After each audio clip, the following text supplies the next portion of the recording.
Israel ने पहले हफ्तों तक की अपने बंधकों को छुड़ाने की प्लानिंग और फिर बमबारी के बीच गाजा की 2 इमारतों में घुसे इजरायली सैनिक और कमरों में बंद इजरायलियों को रेस्क्यू कर लिया। क्या था पूरा ऑपरेशन, जानेंगे इस वीडियो में। इजराइल ने शनिवार को गाजा में ऑपरेशन चलाकर 7 अक्टूबर को नोवा म्यूजिक फेस्टिवल में अगवा किए गए 4 बंधकों को रिहा करा लिया है। हमास के कंट्रोल वाली गाजा हेल्थ मिनिस्ट्री ने दावा किया है कि हमले में 274 फिलिस्तीनियों की मौत हो गई है। इजरायली सेना आईडीएफ के एडमिरल डेनियल हगारी ने प्रेस ब्रीफिंग में बताया कि उन्होंने गाजा के अंदर इस ऑपरेशन को कैसे अंजाम दिया।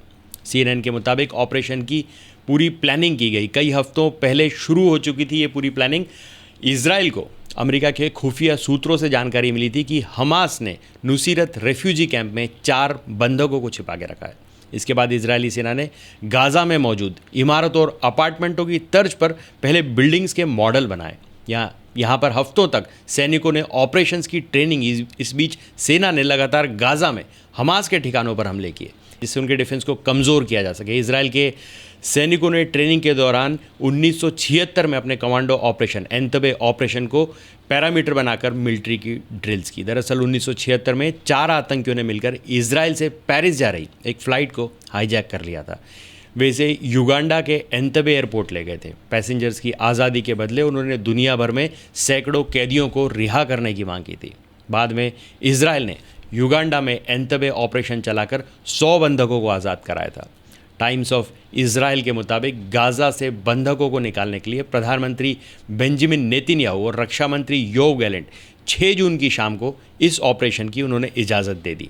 इसके लिए उन्होंने वॉर कैबिनेट की बैठक भी रद्द कर दी। शनिवार 8 जून को सुबह 11 बजे इजराइल की यमाम और शिन बेस फोर्स के अधिकारियों ने सैनिकों को गाजा पर हमला करने का आदेश दे दिया।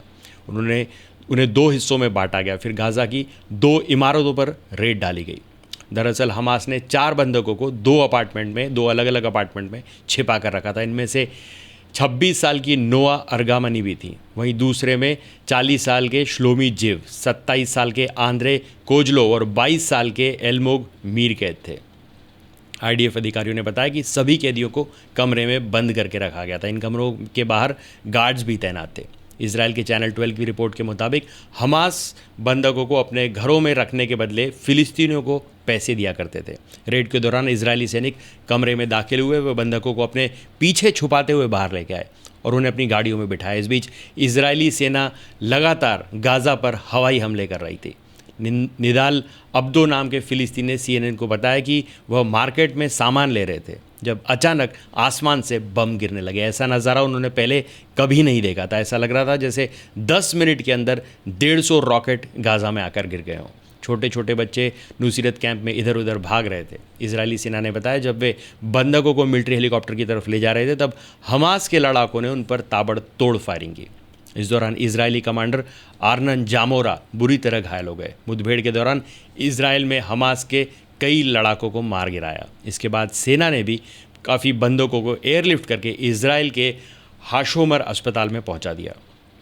आईडीएफ ने इस बात को माना है कि उनके हमले में फिलिस्तीनियों की भी मौत हुई। हालांकि उन्होंने इसका पूरा इल्ज़ाम हमास पर डाला है। आईडीएफ ने कहा कि हमास ने जानबूझकर बंधकों को आम नागरिकों के बीच छुपाया जिससे उन्हें आसानी से रेस्क्यू नहीं किया जा सका और काफ़ी सारे फिलिस्तीनियों की इस दौरान इस ऑपरेशन में मौत हो गई। तो आज के लिए बस इतना ही। तब तक के लिए हंसते रहें, मुस्कुराते रहें, स्वस्थ रहें, व्यस्त रहें और मस्त रहें। और जी हाँ, चैनल को भी ज़रूर सब्सक्राइब करें। धन्यवाद।